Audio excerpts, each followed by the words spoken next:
Querido, querida, paz do Senhor, glória a Deus, que coisa maravilhosa, que coisa tremenda. Estamos estudando o primeiro trimestre de 2023, estudando a Viva a Tua Obra, o chamado das Escrituras ao quebrantamento e ao poder de Deus. O comentarista desse primeiro trimestre é o pastor Elinaldo Renovato. E nós já estamos aí na nona lição. É como passa rápido o tempo, né? Chegando na nona lição. Essa nona lição será ministrada dia 26 de fevereiro de 2023. O avivamento pentecostal no Brasil é o tema desta nona lição. Essa lição importante para conhecermos a história do avivamento no nosso Brasil. Olha, querido, o textual dessa lição está inserido em Atos capítulo 19, versículos 5 e 6, que diz assim: E os que ouviram foram batizados em nome de Jesus, do Senhor Jesus. Impondo-lhe Paulo as mãos, veio sobre eles o Espírito Santo, e falavam línguas e profetizavam. Atos 19, versículos 5 e 6, na Almeida Revista e Corrigida. A verdade prática diz assim: Deus derramou o grande avivamento pentecostal no Brasil, ele pode avivar mais uma vez o seu povo. A leitura bíblica em classe está em Atos 19, os primeiros 7 versículos. Atos 19, versículo 1 ao 7. O objetivo dessa lição, os objetivos, essa lição ela tem 3 objetivos. O primeiro objetivo da lição é mostrar que o avivamento de Atos se repete no Brasil. O segundo objetivo é pontuar o nascimento do novo movimento. E o terceiro e último objetivo da lição é explicar a expressão do avivamento pentecostal.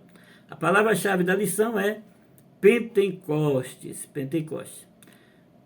Querido, a introdução da lição, o comentarista, pastor Elinaldo Renovato, ele escreve aqui na introdução: a chegada do movimento pentecostal ao Brasil mudou a realidade espiritual deste país de forma inquestionável e irreversível em termos de liturgia, proclamação do Evangelho, manifestação de poder de Deus, com sinais, prodígios e maravilhas. Foi o que aconteceu. Vindo dos Estados Unidos, os missionários Daniel Berger e Gunnar Wingre chegaram em terras brasileiras em 1910. Por instrumentalidade desses servos, Deus iniciou o maior avivamento pentecostal no Brasil. É o que estudaremos nesta lição. O primeiro ponto da lição, querido, querida, diz assim: o movimento de Atos se repete no Brasil. Os 3 tópicos desse primeiro ponto diz assim: Pentecostes entre os salvos, a plenitude do Espírito Santo e chamados por Deus. É importante nós destacarmos aqui que Atos, no capítulo 19, conta a história de Paulo em Éfeso. Paulo chegando ali na cidade de Éfeso, quando estava em sua terceira viagem missionária. Esse capítulo 19 é um capítulo com vários eventos interessantes que podem nos ensinar muito na nossa jornada, na nossa caminhada de fé. Então, nós vemos aqui no capítulo 19 os seguintes acontecimentos. Em Atos 19, do versículo 1 ao 7, Paulo prega sobre o Espírito Santo em Éfeso. No versículo 8 do capítulo 19 de Atos, Paulo prega na sinagoga por 3 meses. No versículo 9 ao 12 do capítulo 19 de Atos, Paulo prega por 2 anos em Éfeso, fazendo muitos sinais. Em Atos, no capítulo 19, versículo 13 ao 17, tem um episódio ali dos filhos de Seva. No capítulo 19, versículo 18 a 20, o arrependimento da cidade de Éfeso. No versículo 21 e 22 do capítulo 19 de Atos, Paulo demonstra a intenção de ir para Roma. Estava no coração de Paulo o desejo de ir para Roma. E para finalizar o capítulo 19 de Atos, do versículo 23 ao 41, tem a confusão ali em Éfeso. E aí você lendo todo esse capítulo, você vai ter aí todo esse conteúdo. São 7 acontecimentos aí no capítulo 19 de Atos dos Apóstolos. Mas eu quero ficar aqui, como está na lição, nos primeiros 7 versículos do capítulo 19, onde Paulo ele prega sobre o Espírito Santo na cidade de Éfeso. aqui Paulo ele reconhece que aqueles 12 discípulos eram cristãos. Por isso ele pergunta a eles se eles haviam recebido o Espírito Santo quando eles creram, quando eles entregaram a vida ao Senhor. Então, meus amados, a resposta desses 12 discípulos foi que esses nem sabiam o que existia o Espírito Santo. Eles nem sabiam o que era o Espírito Santo, nem sabiam que existia o Espírito Santo. Então Paulo ele pergunta a eles sobre o batismo, e depois de checar que tinham sido batizados no batismo de João para arrependimento, finalmente os batiza em nome do Senhor Jesus. Depois disso é que ele impõe as mãos sobre eles, e o que vem sobre eles é o Espírito Santo, aqueles que eles nem tinham ouvido falar ainda, nem conhecia, desce sobre a vida daqueles 12, e ao vir sobre eles o Espírito Santo, sobre aqueles 12 homens na cidade de Éfeso, o Espírito Santo, tanto eles falavam em línguas como profetizavam. Eles foram tão cheios do Espírito que eles falavam em língua, que é a evidência do batismo com o Espírito Santo, e também profetizavam. Paulo ele fazendo a obra e ganhando vidas, mas havia aqueles que falavam mal do caminho.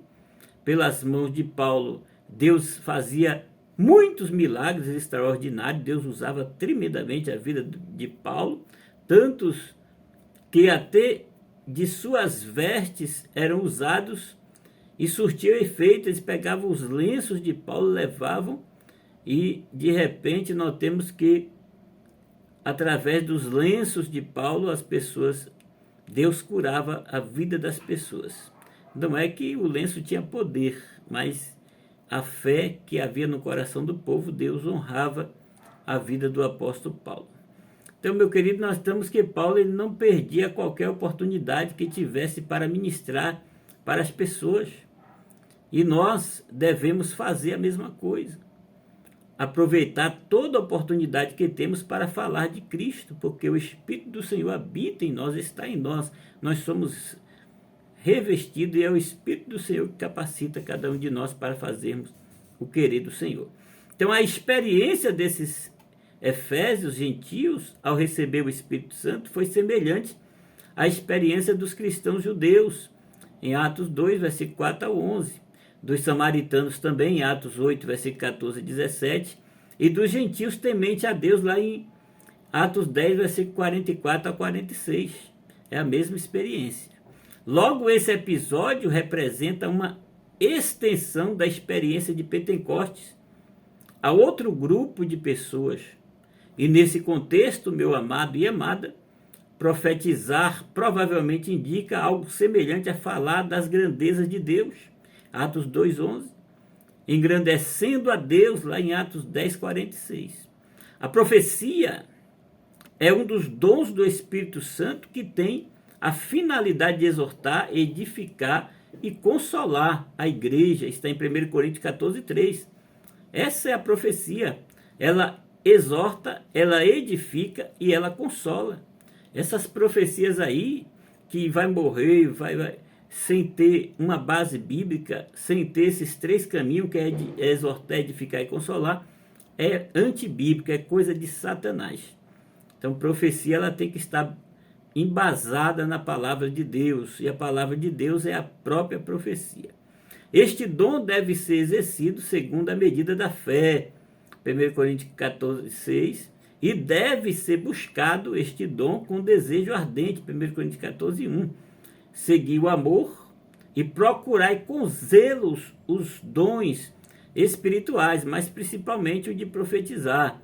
O que profetiza é maior do que o que fala em línguas, a não ser o que interpreta, em 1 Coríntios 14:5.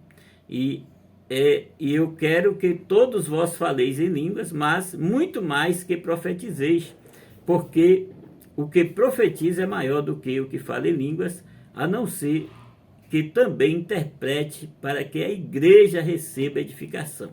Então nós vemos aqui que aqueles 12 discípulos, eles foram cheios, falou em língua e profetizaram. A profecia traz edificação para a igreja. traz edificação. Meu amado, minha amada, Paulo, ele passou 3 meses falando na sinagoga, pregando a mensagem do reino e argumentando convincentemente, até que os invejosos e gananciosos endureceram-se com a pregação, recusaram-se a crer e passaram a falar mal do caminho diante da multidão, falar mal de Paulo. E é importante nós percebermos que Paulo, ele era cheio do Espírito Santo.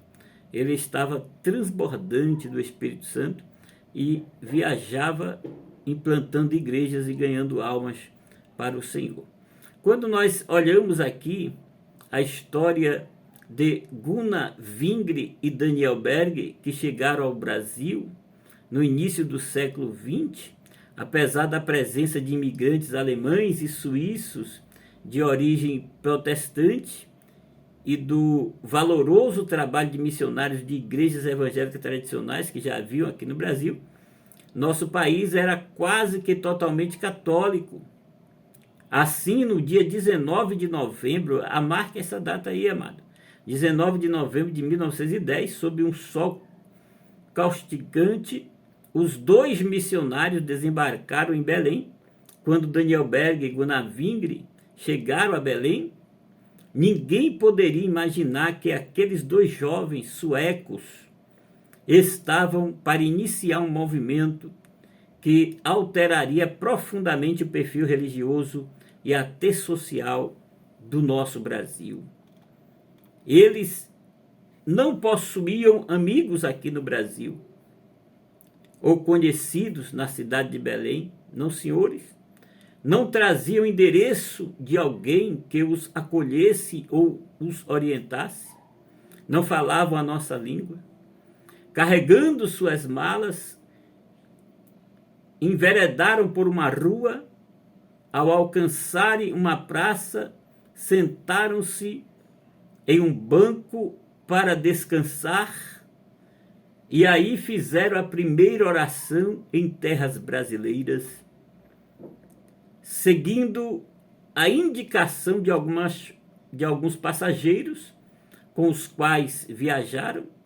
Os missionários Gunnar Wingre e Daniel Berg hospedaram-se no modesto hotel, cuja diária completa era de 8.000 reais. 8.000 réis.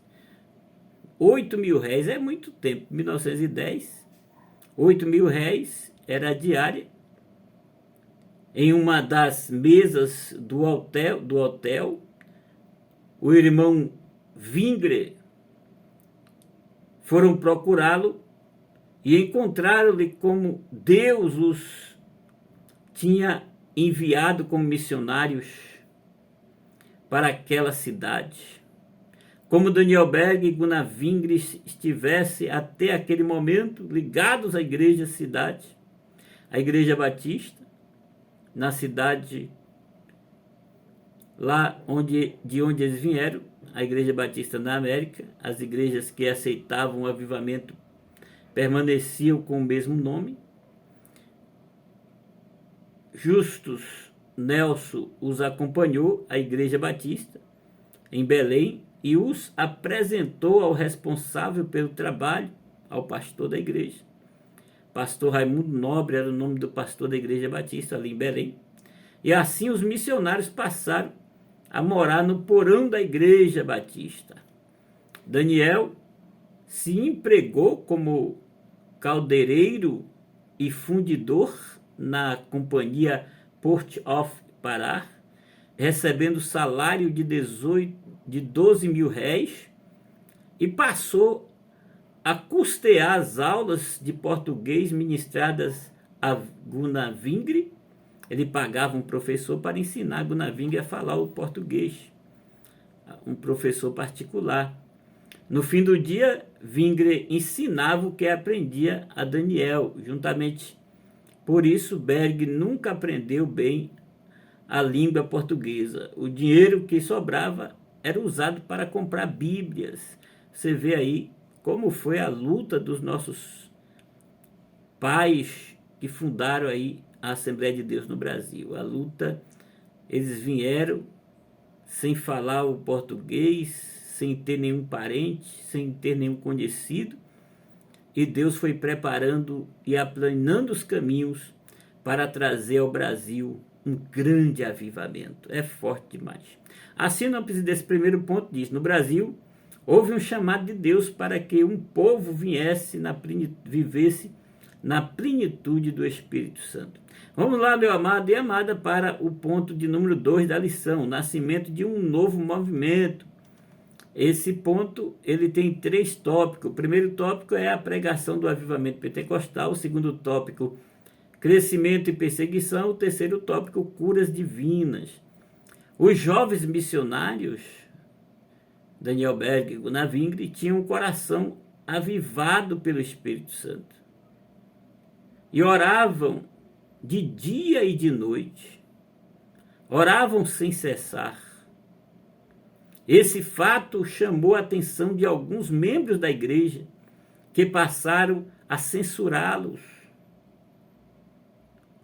considerando-os fanáticos por dedicarem tanto tempo à oração. Mas isso não os abalou, porque eles tinham uma missão a ser cumprida. Com a desenvoltura e eloquência, continuaram a pregar a salvação em Cristo Jesus e o batismo com o Espírito Santo, sempre alicerçados nas Escrituras, pregando aquilo que a palavra de Deus ensina e diz. A doutrina pentecostal ministrada com a devida base bíblica foi assimilada por parte dos crentes, mas rejeitada por outros. É sempre assim. Uns aceitam, outros não. Uns dão as mãos, outros dão os pés. 6 meses depois da chegada a Belém, Wingre foi convidado para dirigir um culto de oração e falou da necessidade do crente ser revestido do poder do alto. A maioria dos presentes alegrou-se com a mensagem. Outras reuniões de oração foram realizadas em casas de crentes que queriam o batismo do Espírito Santo. Aquela pregação despertou no coração de muitos o desejo de receberem essa promessa em suas vidas.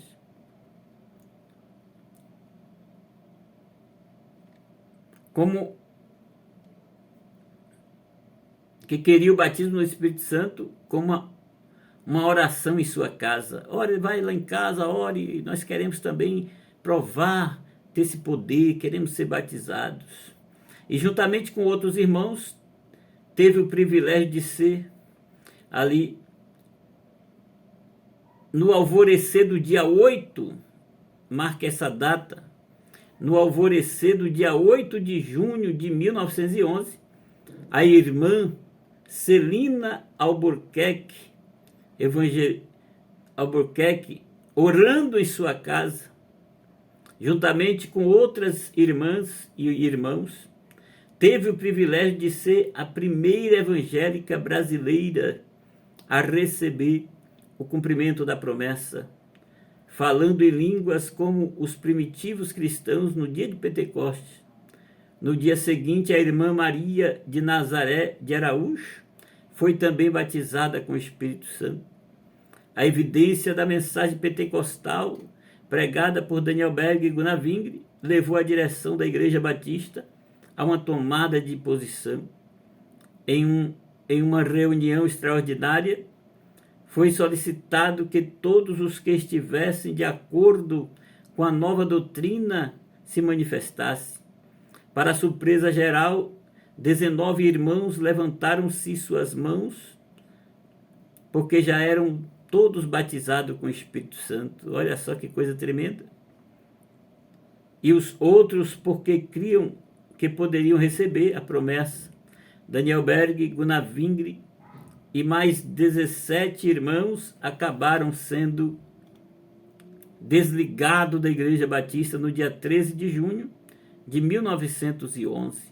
Esses irmãos passaram a reunir-se em um salão na rua Siqueira Mendes, 79, Cidade Velha, residência do irmão Henrique de Albuquerque. Como a glória do Senhor se manifestou naquele lugar, houve a necessidade de organizar um movimento. Convictos e resolvidos a se organizar, no dia 18 de junho de 1911, por deliberação unânime, foi fundada a Missão da Fé Apostólica, nome inspirado no título do jornal editado pelo pastor William Simon, da congregação pentecostal mais famosa do mundo no início do século XX, a Igreja da Rua Azusa, 312, em Los Angeles, na Califórnia. 7 anos depois, Gunnar Wingre e Daniel Berg, agora acompanhados dos missionários Otto Nelson e Samuel Nystrom, mudaram o nome da igreja para a Igreja Evangélica Assembleia de Deus, registrando oficialmente em 11 de 1 de 1918, em consonância com o primeiro concílio geral realizado pelas igrejas pentecostais criadas nos Estados Unidos, que se uniram também sobre esta denominação. É forte demais, é tremendo. Estabelecida a Assembleia de Deus, os novos convertidos sentiram de imediato o impulso do Espírito Santo, saindo em busca das almas, evangelizando, cultos ar livres, seguindo os passos de Gunnar Wingre e Daniel Berg. Os resultados, testemunhos com salvação e dimensão de crescimento que hoje nós vemos. O rápido crescimento exigiu a congregação, a consagração de muitos pastores e norteou a expansão ministerial da nova igreja, por onde, aceitando a fé e comprovando a chamada divina, os obreiros separados saíam determinados, cheios do poder de Deus, anunciando a palavra do Evangelho, sobre a unção do Espírito. O grande crescimento da obra levou os pastores consagrados a assumir trabalhos em outras localidades e estados, ampliando as fronteiras da mensagem pentecostal em todo o nosso Brasil. Atualmente, o testemunho pentecostal da Igreja Assembleia de Deus está presente em todo o Brasil. Os templos e congregações da igreja são verdadeiras agências do reino de Deus em qualquer cidade ou lugarejo desta nação, mesmo em lugares mais difíceis de acesso, ali tem uma Assembleia de Deus. Através de um início simples, mas sob a bênção de Deus, a mensagem pentecostal chegou ao Brasil através de Belém do Pará, a casa do pão de todos os pentecostais brasileiros. Esta mensagem, meu amado e amada, originada nos céus, alcançou milhões de pessoas em todo o país, fazendo da Assembleia de Deus a maior igreja evangélica do Brasil, local onde Deus fez e continua fazendo coisas maravilhosas. É forte demais. Quando Daniel Berg e Gunnar Wingre chegaram ao Brasil, ninguém poderia imaginar que aqueles dois jovens suecos estavam para iniciar um movimento que alteraria profundamente o perfil religioso e até social do Brasil, por meio da pregação de Jesus Cristo como o único e suficiente Salvador da humanidade, e a atualidade do batismo no Espírito Santo e dos dons espirituais.